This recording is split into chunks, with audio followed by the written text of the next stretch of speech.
I could like to call this meeting to order. Thank you for joining us during our weekly hybrid MLS breakfast meeting. My name is Samson Wu, and I'm your September program chair. All right, here's a little about me, but I think I read my bio for like the last 2 weeks, so I'm just gonna skip it to save time. Now, help me welcome our guest speaker, City of Rosemead Councilwoman Sandra Armenta. Thank you so much. Good morning, West San Gabriel Valley Realtors. Always great to see many familiar faces, but especially my good friend Dora here. She's amazing. I know many times she's called me, and we're here to help. All the council members are here to help. Whatever you need in the city of Rosemead, we have great teams. We have a great development economic director. Her name is Lily Trin Valenzuela, and she's just amazing. But I'm here to highlight some of the things that we're doing in Rosemead, trying to bring that great economic development, and also making sure that we're business friendly. That's one thing that the city of Rosemead has been striving for, is to be business friendly. So we're going to start with our first slide. We're very excited that we have Shea Homes Cassia, and we approved 37 two-story residential units. Two-story.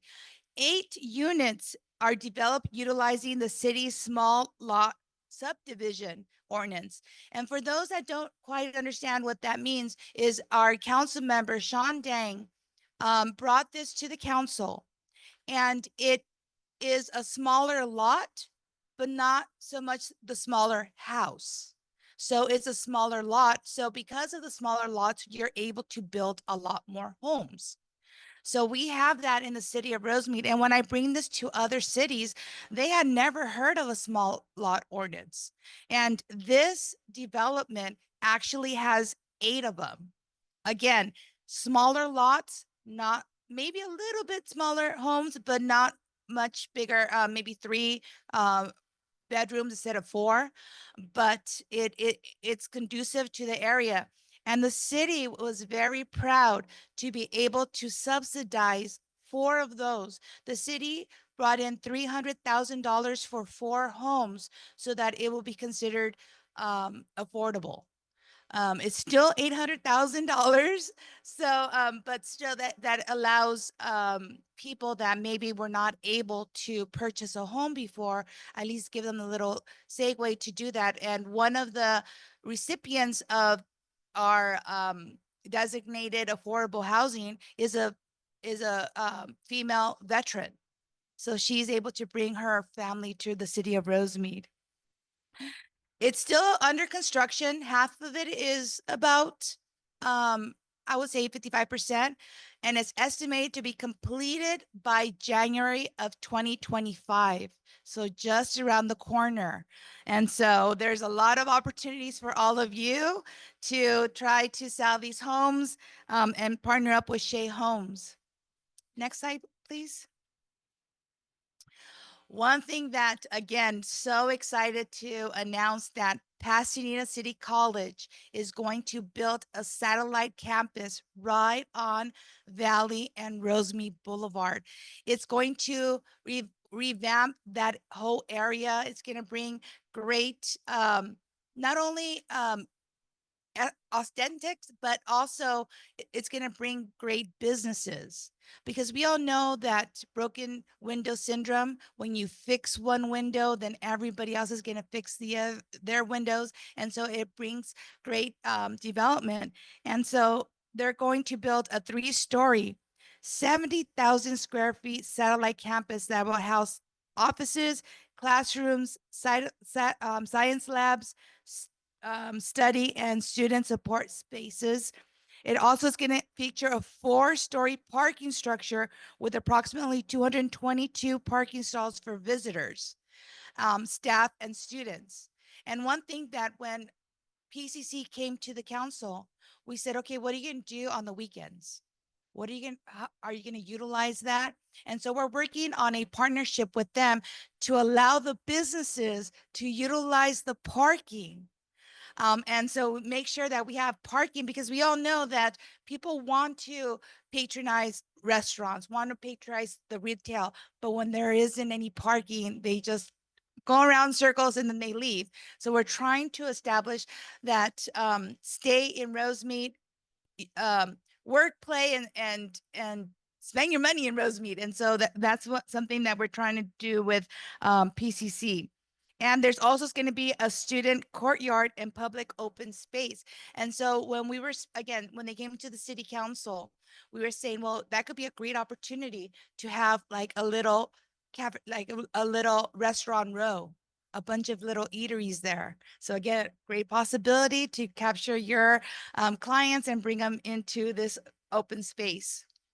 Next slide, please.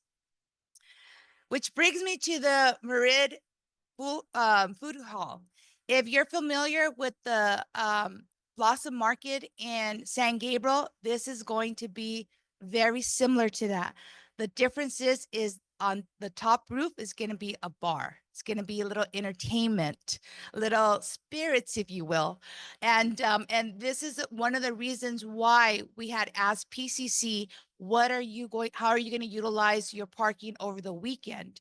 Because it's just a couple of yards away from where PCC is going to be. It's going to be right over there, and it's going to be 53 square feet, 27 leasable spaces ranging from 136 square feet to 3,800 square feet.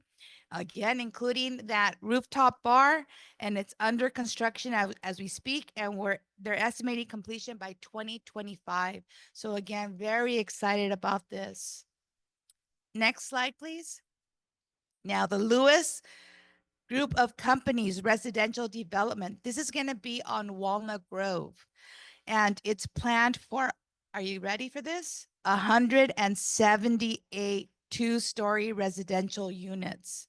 And it's going to consist of townhomes and tandem townhomes and also row townhomes. And the size of each unit is going to range from 1,147 square feet to 2,201. And as you can see, the floor plan here, it's very well organized and planned so that we utilize as much space as possible. We all know here in California, the housing crisis, and we're trying to do our part in the city of Rosemead to making sure that we have our all our numbers, our arena numbers, and also making sure that we have our plan set and approved by the state of California. And this is really going to help us with our arena numbers. And so again, I would reach out to Lewis Group and see how you could partner with them in bringing your clientele. Now, our commercial improvement program. So the city of Rosemead decided to invest some of our money into our businesses. We all know that you're not going to have a return if you don't invest. And the way we're doing this is by doing an improvement program. And we're giving up to $25,000 in grant assistance for exterior enhancement. Again, broken window syndrome. We clean it up. More retail is going to come in. Greater development is going to come in. And what we're doing is we're passing out flyers, hand delivering these flyers to businesses along major commercial corridors in the city of Rosemead. I'm very proud to also announce that we have the 4 major languages, of course, English, because English is our native language, or not our native language, that's our language, but we also have Mandarin, Cantonese, and Vietnamese. So we have staff going out and speaking and making sure that we're capturing all our businesses in the city of Rosemead. And over 150 businesses were visited. To date, 33 businesses have applied for these $25,000 grants. So the need is out there. Many times people, businesses want to improve their outside exterior, and we're able to provide that. And 17 businesses have been approved. So we're very, very proud of that. And we're trying to make it all conducive to the area, and making sure that it's pleasing to the eye, because we all know, again, I can't emphasize enough that when something looks nice, people are going to want to patronize those businesses. And so we're doing our very best to help in that, in that area. And again, we're here. The city of Rosemead is here. We have we have a really great economic development department led by our new director, Lily Trin Valenzuela, and she just loves to help businesses come in. And she's a very smart young lady, and she knows how to bring together businesses in our city. She knows what the needs are. And what I like about our team is many times we can do something, but she, instead of saying no, no, no, she says, let me try to see what I can do. Let me see how I could find a resolution. So no more, no, no, no. It's about let's working together, finding resolutions so that we not only are a business friendly city, but also attract those developments so all of you could be partners with the city of Rosemead and bring your clients to our city. Go ahead and open this up to any questions, comments, concerns. If you have any questions. Yes, ma'am. Can we know for the Louis Group residential, what's your plan? When will it be built? Yes, it's so the complete, let me see, the completion is set to be still in the planning stage. Still So they're planning. still in our planning stage. So when Uh-huh. we don't have a tentative date is because they're still going through the permits, making sure that the people do many times we just want development, but we don't understand if the infrastructure is going to be sustainable, which means that we need to make sure that we have the water pressure. We need to make sure that we have the sewer. So all of those components have to be in place before the permits start. But what I can do is I will because Miss Lily is the one that helped me put this together. And so if she didn't put it on here, it means that they're still in the planning stage. But once the planning and the permitting goes through, it's maybe a year and a half. And that's one thing that we're trying to mainstream our permitting. Also to making sure we understand that the longer it takes for the city to approve something, the longer it takes for developers to actually build. So we've been really working hard with our directors and our staff to making sure that we have a smooth streamlining to those permitting. And if we need to speak to LA County Fire, any LA County Sanitation, then we speak to them and making sure that we push it along. Sandra, Gary Louis, XP great improvement project for Rosemead, City of Rosemead. So I was just wondering, the city have any plan with the traffic flow on Rosemead Boulevard and Valley since the PCC project is going to be up? I mean, it gets really packed in the morning. I mean, actually all throughout the night. So yeah, I mean, it's very busy street. So I was just wondering if there's any improvement on that. Well, thank you so much for asking. Rosemead Boulevard is a state highway. And that's why you see the number 19 and it's encircled. When you see that emblem, that means it's a state highway. So it's under Caltrans. So we actually have been working with Caltrans and they improved a big stretch of Rosemead Boulevard. But I have to be honest with you, it took us 10 years. It took us 10 years. And I have a little upper hand. My day job, I work for State Senator Susan Rubio. So transportation was my policy area. So I have the connections with Caltrans. And so I let them understand we need improvements. We need to make sure that Rosemead Boulevard is going to sustain our development. And so I have their ear, but we keep on working with Caltrans. And again, having worked and working for State Senator Rubio, who going back, she was on the transportation committee in the state senate, and so she has a connection. And we just try to work with Caltrans, but unfortunately, Rosemead Boulevard is a state highway, so it belongs to Caltrans. Temple City, many years ago, and for many years they were trying to capture as much money as they could, and that's why they took over. So their portion of Rosemead Boulevard was relinquished to them. Our stretch of Rosemead Boulevard is not relinquished to the city of Rosemead. There's a lot of paperwork to that, and also, is it feasible for a city to take back a state highway? And so those are all the issues that we deal with Rosemead Boulevard. But we will do they already know. I could tell you that they know that this development is coming because, again, we're working with Caltrans and in Rosemead, we're in District 7. Caltrans District 7. So all of us in the San Gabriel Valley would be in District 7. And so we're working with our director as well. This is for my own curiosity. And also I may have missed your information regarding the last plan where there's a Walnut Grove apartment. Is this a private project or government funded project? Is this going to be like an affordable home type?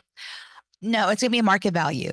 Oh, We could entice them as much as we can to do an affordable component, but unless they take the incentives that the state has put in place, the developers do not have to take those incentives, and they could be at market value. It'll be great. We need to look at our budget, the city's budget, to see if we could subsidize some of those units the way we did with the Shea development, because the city of Rosemead spent it was 300,000 for 4, so that was $1.2 million that the city put in to bring in affordable housing. We haven't looked at the data here yet, or looked into our budget to see if that's something that we could also do, but I could tell you that if the city of Rosemead is able to do it, we will do it, again, because we need to make sure that people are homeowners. And the only way that's going to happen is if the city subsidize some of these units. And these are all townhomes, not apartments, townhomes. These are townhomes. And so just to summarize this, is this a plan that offered to you and you approved it, right? It's Yes. basically it's all private. Yes. Thank you. Unfortunately, the city of Rosemead does not own any land. We're completely built out. So all those vacant lots that you see, those are privately owned. And let me tell you, I've been on the city council for 15 years, and I've been working and pushing for that auto auction site. It's a little bit under 17 acres. It's prime location on Garvey between San Gabriel and Del Mar, where if you go on Del Mar, it has its own entrance to a HOV lane, which would mean like 10 minutes from downtown LA. But unfortunately, it's owned by an overseas investor, Taiwanese that lives in Brazil, and he's been a little difficult. So we've been working as best we can with him and trying to bring development so that we could develop that land. But there's something that the city has to entice him to develop. Thank you very much. You're welcome. I would like to thank you for coming, Council Members Sandra Armenta, Thank and you. to share with all the a beautiful development with the PCC satellite and the new home developments. I'm a little curious about the commercial improvement program. You mentioned that 33 business applied and only 17 got approved. I was wondering, what is the approval process or the criteria for them to get accepted or denied? Thank you. For that, it's just, so we're looking for creation of outdoor dining, also permanent signage, and the facade improvements. We go out there, we evaluate to see the need, and also it's a partnership and making sure that we're trying to facilitate everybody's needs, but we do go out there, and if something is very dilapidated, then we're going to do that first because the need is greater. So will the business owner have to provide something like a financial hardship in order to get that grant or approval? you know, to be that, I'm not too sure. I don't think so, because the thing is about we're trying to help improve. If they haven't improved it, is because maybe they're lacking some funds. So it's not going to be based on monetary criteria.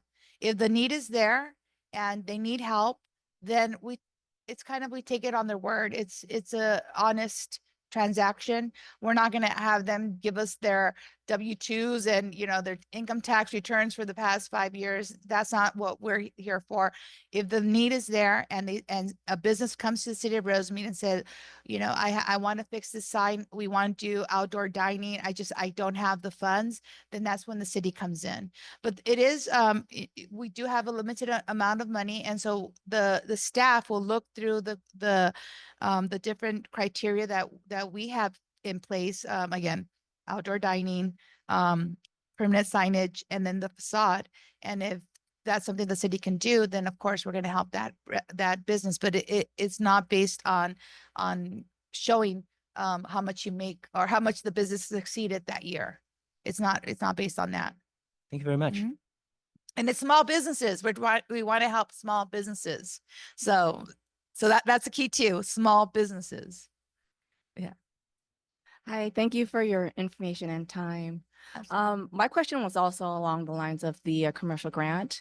And my question is, does that outdoor dining include sidewalk dining? Is Rosemead opening up to sidewalk dining again? No, so we have to follow LA County Health Department. And so that is part of that as well. And we cannot block sidewalk. It depends on the width. And because we need wheelchair access, wheelchair accessibility, strollers of that. So if it really depends on the size of the sidewalk. So maybe it'll encroach a little bit, but it cannot take the whole width of a sidewalk. So there is parameters that our staff works with in making sure that we abide by the law, LA County restrictions, and we work within those boundaries. And again, I can't speak enough about Lily. Lily would have been here with me today, but she's in Sacramento. She's in Washington D.C. lobbying our Congress people to getting money here in the city of Rosemead. So she would have been here with me, but Okay. you know, I said, it's okay, Lily, go and get us some money from DC. And so, but you know, she would have been here with me to give a little bit more in details about that.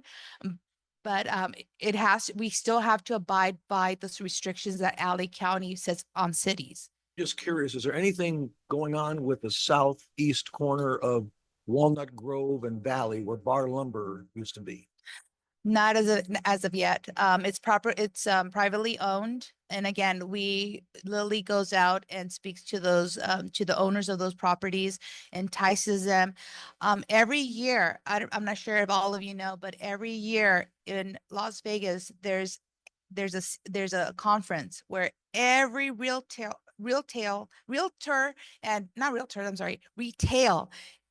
every retail across the nation comes to that, and the cities go to entice the retails to come into Rosemead. We actually have a package set, and the reason why I'm bringing this up is because Lily goes and speaks to those property owners before we go to to this conference. It's called ICSC, and to see, are you willing to develop? And so sometimes they say no, sometimes they say yes, and then they relinquish that yes. But you know, we just try to help, but we just really need maybe your help in putting it in the ears of our legislators, not only in Sacramento, but also in DC, to give cities more I don't want to say power, but a more authority in making people develop the land and not land bank. There's a thing called land banking where they just come in, buy the property, and they don't develop. So what was that? I was just curious. Yeah, no, and thank you for asking, because I've been very vocal on this. Back in 2010, I was at a conference in DC, and one of the sessions was about land banking. And so for me, if there's going to be an overseas investor coming into the United States and purchasing all these land, these vacant properties, they have 5 years to develop. If they don't develop in 5 years, it should be relinquished to the cities and let the cities develop it and work with all of you to help bring in that retail, bring in those clients. But I'm, Thank you. I'm just one person, a tiny person in the big, a tiny fish in the big pond. Sandra, thank you Yeah. for the all information. I have a project in currently under development 6 unit, few leads. But I think my partner always have a hard time working with Edison. Oh, We yeah. put it in 6 months ago. We haven't heard anything yet. So how do we? You contact Lily Trin Vasquez. I'm sorry, Valenzuela. She was Trin and then she got married, so now she's Valenzuela. She's amazing. Again, she has those connections with LA County Fire, with the water departments, with Edison, with Caltrans. She's, again, I can't speak more highly than what I'm doing now, but call her.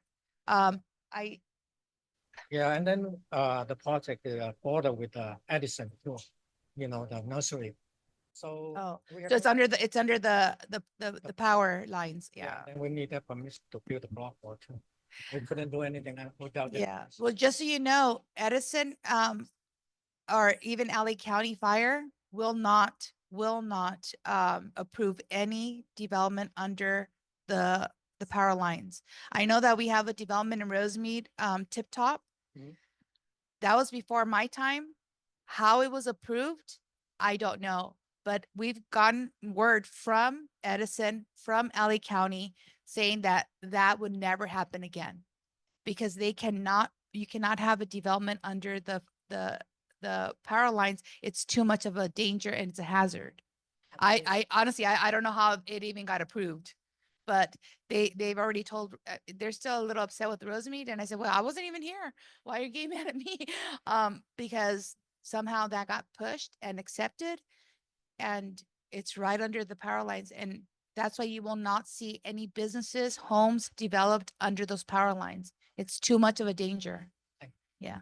Thank you so much. I think that's all the time we have for questions today. I guess we'll turn it over to Samson.